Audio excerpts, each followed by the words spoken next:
Chapter 3 also mentions how mental alchemists over the years have been able to apply this principle in real life, having the ability to influence nature, the material world, on a grand scale, while lesser skilled hermetists, that the Kybalion describes as initiates or teachers, are able to generate psychic phenomena or mental influence. Hi, I'm Deanna, and this is Spiritual Study Hall, learning about metaphysical philosophy to develop a personal philosophy of life.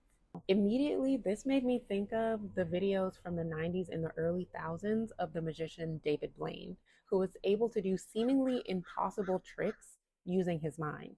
Could this be an example of the principle of mentalism at work?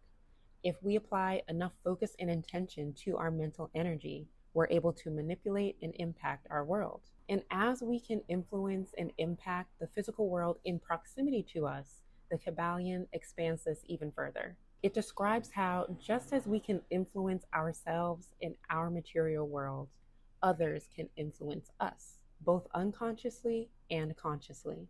This brought to mind what people call being a downer or picking up on bad vibes, reactions to the mental energy of others.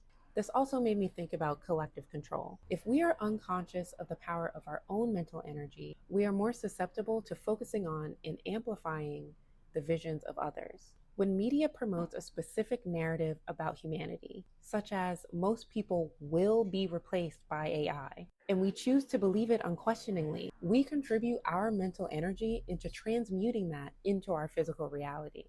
This brings up the question, what would it look like if we consciously and intentionally focus on living in a safer, healthier, more peaceful reality? What if we were intentional about our mental energy instead?